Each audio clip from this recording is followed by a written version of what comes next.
Okay, let's get started. Thanks everyone for coming this morning, and thanks to everyone who's joining us. Before I get started, I just want to recognize a couple of our guests. Vice Mayor Karen Kulik is with us here today, along with State Senator Kajero Bedford, who we'll hear from soon, and along with a lot of the people who were here that day 2 years ago in this parking lot when a really unspeakable crime occurred. My name is Arkady Gurney. I'm a senior fellow at the Center for American Progress. We're a think tank based in Washington that covers issues in Washington, but all over the states. And today we're releasing a report. It's called America Under the Gun. And what it does is it looks at 10 measures of gun violence across all 50 states. Those measures range from the overall rate of gun deaths, to gun suicides, to assaults with a firearm, to looking at how many guns are trafficked across state lines and what states those guns originate from, to the death of children by gun and the murder of women by gun. These are all among the 10 measures we looked at, and then we aggregated those measures to look at which states have the highest levels of gun violence in the country. The state with the highest level of gun violence, based on our report today, is Louisiana, but Arizona is the number 4 state in the country when it comes to the rate of gun violence, the 4th highest rate of gun violence. And when we looked at some of the particular individual measures, for example, the murder of women with guns, death of children by gun, and the murder of law enforcement officers with guns, Arizona is in the top 10 of all of those measures. That's a top 10 list that no state should want to be on. The other thing that this report does is it looks at these rates of gun violence across the 50 states and the association with the state's gun laws. What the report finds is that states which have the highest levels of gun violence also tend to have the weakest gun laws. In fact, we found if you look at the 10 states with the weakest gun laws in the country, they have a rate of gun violence that is twice as high, 104% higher, than the 10 states with the strongest gun laws in the country. So what does this mean? We all know what happened in this parking lot here in Tucson. We all know what happened in Newtown 3 months ago. But there is an epidemic of gun violence, massacres that are happening every single day in this country. They're just happening one person at a time. So it's hard for folks to pay attention. But there are 33 Americans who are murdered with guns every single day. There are another 40 or 50 who die in gun suicides and accidents. And can we stop all of those tragedies? Maybe not. But we know we can do more to stop them. And we know from this report that states that have acted to tighten laws to make it harder for dangerous people to get guns have seen rates of gun violence go down and experience lower rates of gun violence. The issue in Washington right now, the measure that's being taken up in the Senate this month, is universal background checks. And we need a universal background checks bill to make sure that the laws that we already have, the laws that say that felons can't get guns, that domestic abusers can't get guns, that people who are seriously mentally ill can't get guns, that those laws are in fact enforceable.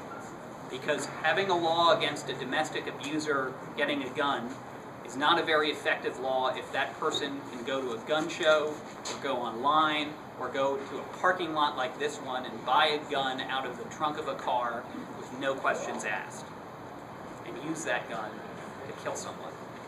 So the answer is simple. We need a comprehensive universal background check system. We need records to be kept by gun dealers, as they already are for the sales that the gun dealers themselves do, and we need the support of Arizona's 2 senators, John McCain and Jeff Flake, who are critical votes on this measure. With that, I'm going to turn it over to State Senator Kajara Bedford, and I've had the pleasure of working a bit with her son-in-law, who is a former ATF agent, and has been really one of the leaders in pushing for tighter gun laws. Senator?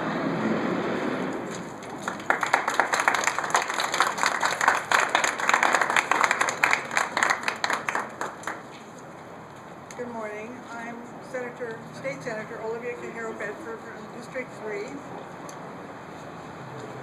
My family has a long history of public service. Before I represented Tucson in our state legislature, my mother and father served. My father was first elected in 1968. Over all those years, we've seen many people in our community die before their time in incidents of gun violence. And of course, the epidemic of gun violence has affected the entire country. Across the state, since 1968, the year my father was first elected to the state legislature, more than 1.3 million Americans have been killed by guns. That's more Americans killed by guns in the last 45 years than all the combat deaths in all the wars in our history since 1776. Across our country, an average of 33 Americans are murdered every single day with guns, and as Arcadia said, 40 or 50 die in gun suicides and accidents. It's got to stop.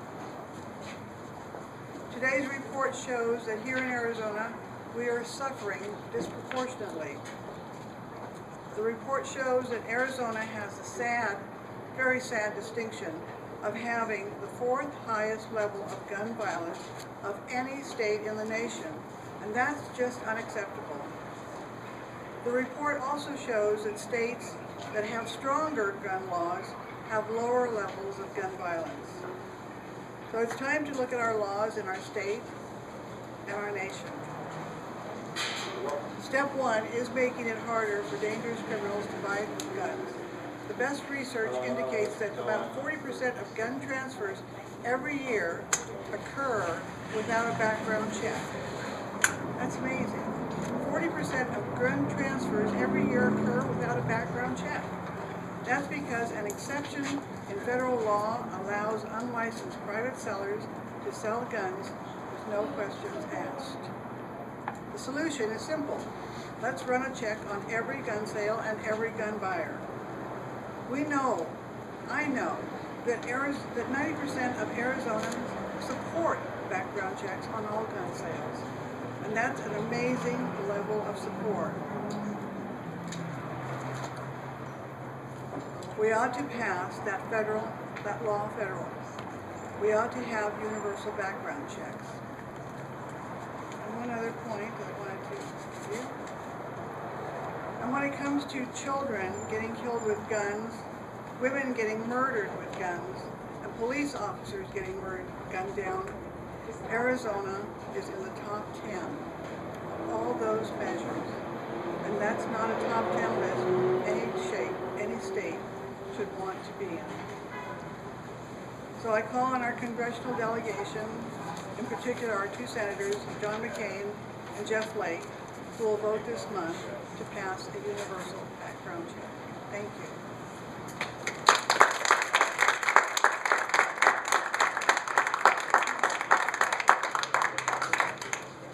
Good morning. My name is Pam Simon. I'm a former staff member of Congressman Gabriel Giffords, and I'm also a former teacher. And on January 8th, 2011, right there, I was shot twice. And I am so grateful to be alive and here today. But we're surrounded by this memorial with the rosebuds on them, reminding us that it was on this spot that 19 people were wounded and killed. 6 of them, including a beloved wife, a grandmother, a husband, a respected judge, my dear colleague Gabe Zimmerman, and a little girl, Christina Taylor Green, lost their lives on this spot. Our Congresswoman was severely wounded. Since the Tucson tragedy, 24,000 people have been killed by guns. This is an American tragedy, but it's especially a tragedy for women. The issue of gun violence is a woman's issue. Violence against women in America is bound to our weak gun laws, and especially the loophole that allows 40% of guns purchased to not go through any background check. Some interesting statistics that I have learned over the past few months: women in the U.S. are 11 times more likely to be murdered with guns than women from other high-income countries. 11 times higher. The presence of a gun in a domestic violence situation increases the risk of a homicide by 500%. More than half the women that are murdered by guns in the U.S. are killed by an intimate partner or by a family member. Now, an interesting thing is that the 14 states in the United States that have already decided that all guns purchased in that state should go through a background check, we find that there is a 38% lower rate of women being killed. Why are we even discussing this? Frankly, it makes me angry. Why should Congress be debating this? It is absolutely common sense. Senator Flake and Senator McCain should be leading the charge on making this common sense change that will save the lives of women, as well as all Americans. I urge the senators, our senators, to not only vote yes on the universal background check, but to step up and be a leader on this issue.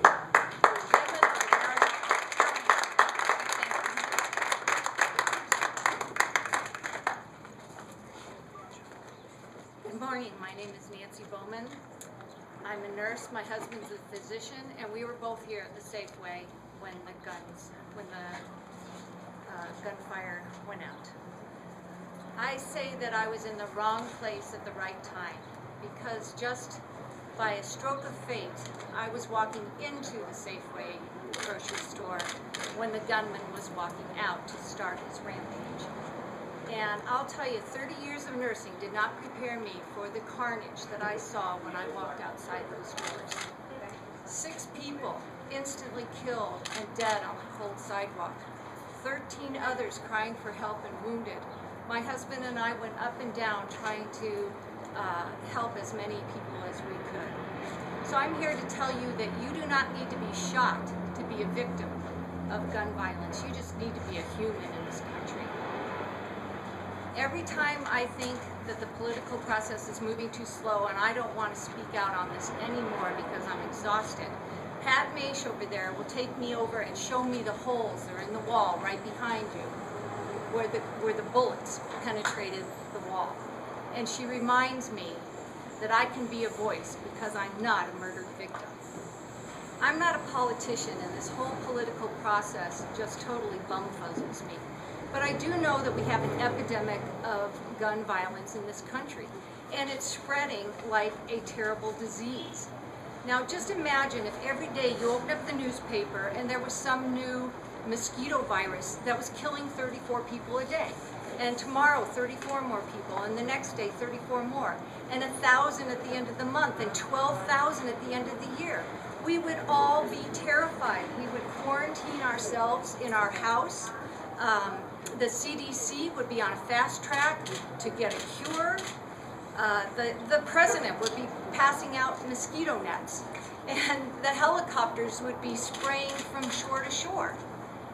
Why is the epidemic of gun violence so different? Why? Because the people who were killed here and who are being killed all over our nation, because they were killed with a bullet instead of by a bug, our Congress chooses to implement absolutely no measures to save a life. I don't understand it, and what kind of people are we to put up with that? Congress can pass a universal background check bill tomorrow and close this gun show loophole and prevent prohibitive buyers from buying guns. Several of us went to the senators, to both Senator McCain and Senator Flake, and we asked them to champion this issue. It was their colleague who took a bullet right above her left eye, right over there, doing the work that Congress does, doing their work. But Senator Flake voted against all 4 gun violence measures. He said he wanted to concentrate on the mental health aspect, and that is absolutely an issue that we need to address. But that is a long, long debate. Mental illness ranges from arachnophobia to schizophrenia.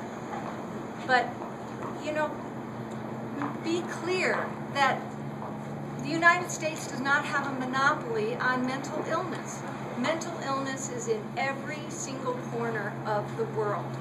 The difference is our mentally ill have easy and abundant access to guns. If you take the 22 richest countries in the world and you look at their mental illness, the prevalence of mental illness, it's similar to ours. But we have more deaths from gun violence than all of those 22 countries combined. This is an epidemic, and it needs to be stopped.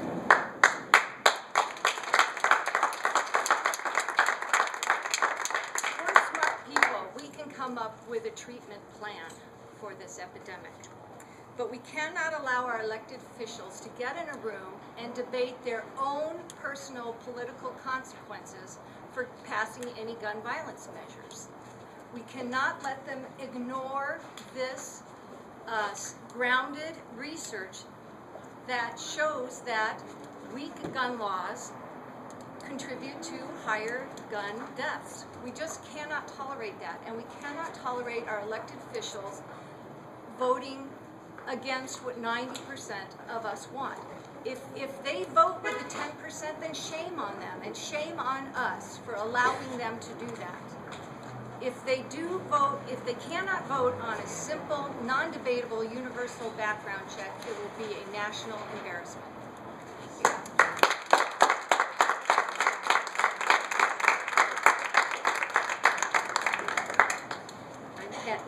Survivor of the active shooting tragedy right here, where Gabby Giffords and 12 others were injured and 6 of her constituents were murdered. They were Dorothy Morris, Phyllis Schneck, Darwin Stoddard, Judge John Wolk, Abe Zimmerman, and Christina Taylor Green, just 9 years old. Because of the heroic actions of Roger Salzgiver and Bill Badger, I stand here today physically unwounded. Those of us not physically wounded, nonetheless, are very deeply wounded. My advocacy for preventing gun violence began shortly after the shooting stopped. In advocacy, I find that we simply must stop being so politically correct when talking about the carnage of mass shootings and individual shootings. Destruction that bullets inflict on a body is not what appears so very sanitized in movies and on television. Not pink and clean and peaceful. The destruction of a human body hit by bullets is sadly incredibly grotesque. From pink to blue to gray in a matter of seconds, with hands curling up, mouths gaping open, and eyes wide open. Images embedded in my mind forever. 2 weeks ago, I called Senator Jeff Flake's office expressing my disappointment that he had voted no on legislation in committee requiring a background check for every sale. His staffer, Megan, told me that he supports getting all names in the National Institute of Criminal Background Checks list, but does not support all gun sales having a background check. What good is being on the list if the list is not being checked? It is far easier to get a gun in Arizona than a small package of Sudafed. To get a Sudafed requires a government-issued ID, a signature, and a promise not to do something unseemly with the pills. Guns can't pass a background check? No problem. How many do you want? How much firepower can you afford? It has been an honor and a privilege to meet relatives of Aurora and Newtown victims. I'm told that children and teachers at Newtown, murdered by a young man with a gun, were riddled with bullets, slaughtered with wounds so very grievous and gruesome that parents were not allowed to identify their 6- and 7-year-olds. Who would have thought there could be anything worse than John and Roxana Green holding the body of Christina Taylor? many of the Newtown parents did not have that privilege as the greenstick. How sad it is that it keeps getting worse and worse. Something should have been done when 13 died at the high school in Columbine, after 32 died on the campus at Virginia Tech, after 6 died on a sidewalk in Tucson, after 12 died in the theater in Aurora, including Alex Teves, son of my new friend Karen. It took murders in Newtown of 6 adults and 20 children in their care. It took the murders of Daniel and Charlotte and Olivia and Josephine and Anna and Dylan and Madeline and Catherine and Chase and Jesse and Emily and James and Jack and Noah and Caroline and Jessica and Avila and Benjamin and Allison and Gracie to even start the conversation about sensible public safety gun laws. Something must be done now. We owe it to Christina Taylor Greene, to all of those murdered in Columbine, Virginia Tech, Tucson, Aurora, Newtown, and on all our streets and on our neighborhoods. State Senator King of Colorado suggested that emotion be left out of the equation, sticking only to the facts when considering firearm legislation. After my prepared remarks to that Colorado committee, I asked him to reconsider. I asked him to accept the emotional impact of the wounded, dying, and dead bodies on the sidewalk, in classrooms and theaters, on the streets of our cities as fact. Keep emotion in the equation. It most certainly is a fact. This is a public health and safety issue as well as a moral issue. How much more sorrow, how much more pain, how many more deaths will it take to get our legislators to do the right thing? There are legislators who believe that their states do not need additional laws. U.S. Senator Heidi Heitkamp of North Dakota is an example. What if our senators and representatives voted no on flood control legislation that impacts her state more than ours, because we don't worry so much about flooding in the desert? This is not about individual states. This is about our great United States. My wish for many of our senators, a spine would be a nice addition to their character as well as a bit of heart. A spine to stand with the majority of their constituents, and a heart for those that have been taken brutally, taken early from their loved ones.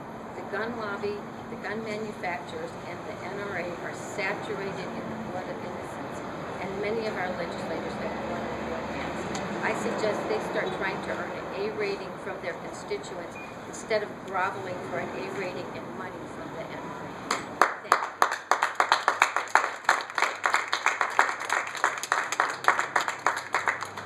The last speaker, just heads up if you didn't get the release beforehand.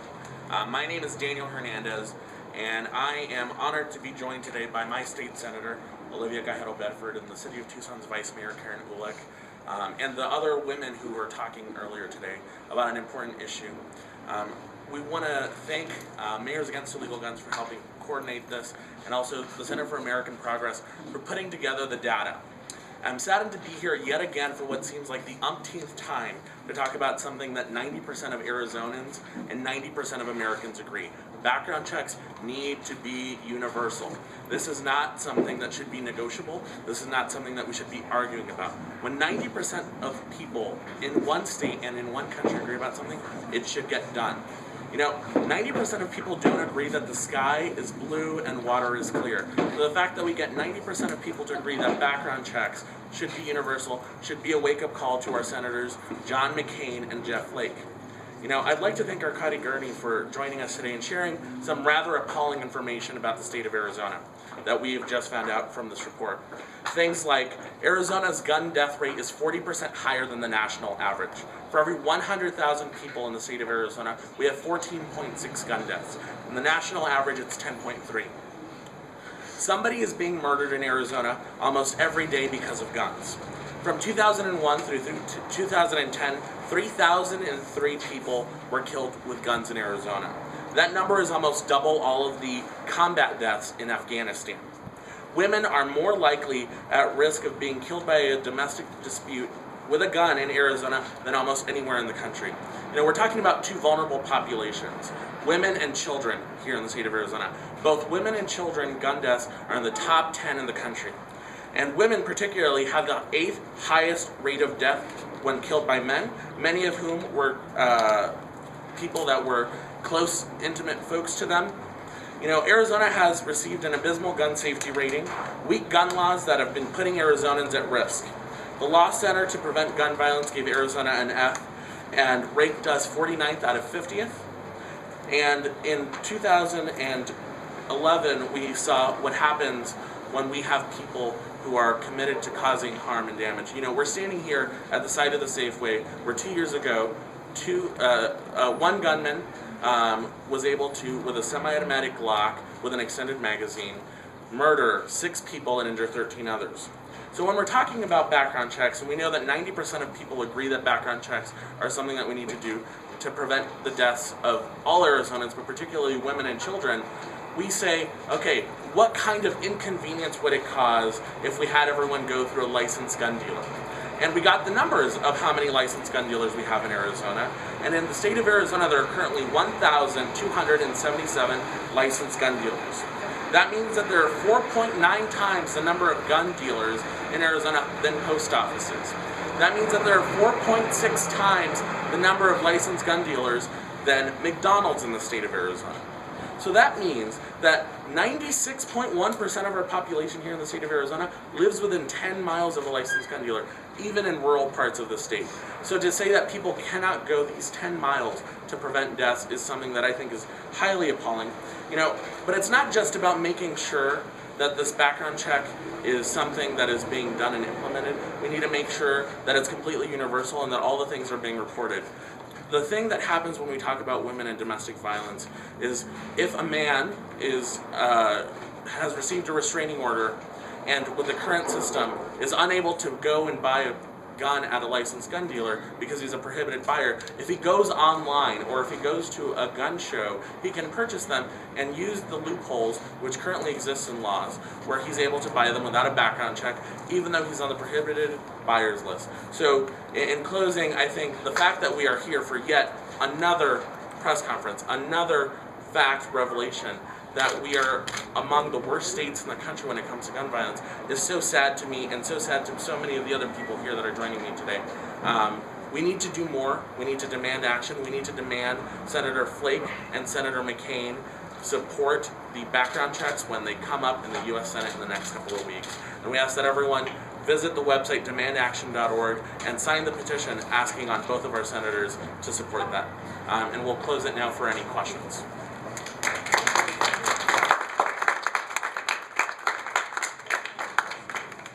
Any questions? I have a question. Daniel, as President Obama mentioned last week that he was concerned that the country might have forgotten about Newtown and the impact, the emotional impact of that. Is that something that you worry about in this whole debate? I am not worried that we're losing traction or that we're losing the steam. But I do agree with the President. Shame on us. It's been 2 years since what happened in Tucson, a little over a year what happened in Aurora, and over 100 days at what happened in Newtown. But it's not just about these tragic mass shootings. It's about the 33 people that are being killed each and every single day, and the people that almost every single day are being murdered in Arizona. And as we see today, people are still animated on this issue. People still care, but what we need to do is make sure that our senators understand that when 90% of people agree in the state of Arizona that background checks need to be done, and that 78% of the people who are polled by the Frank Luntz Republican pollster from the NRA, that background checks need to be universal, something needs to get done.